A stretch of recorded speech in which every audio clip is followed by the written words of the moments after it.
It's quick and easy to install Sage 50 Payroll. In this video, we'll show you how.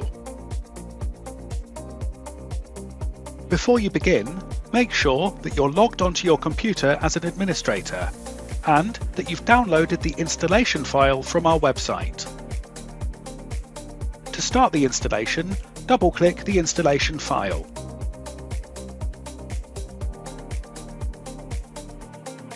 After a few moments, you'll see the Welcome window. Check the correct tax year is shown, then to continue, click Accept License. There are two types of setup to choose from. The typical setup will install to a default location.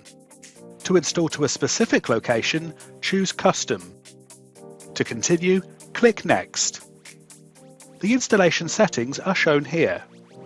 If you're happy with these, click Next. A progress bar appears as the software is installed. This can take a few minutes, so just sit back and wait for it to finish.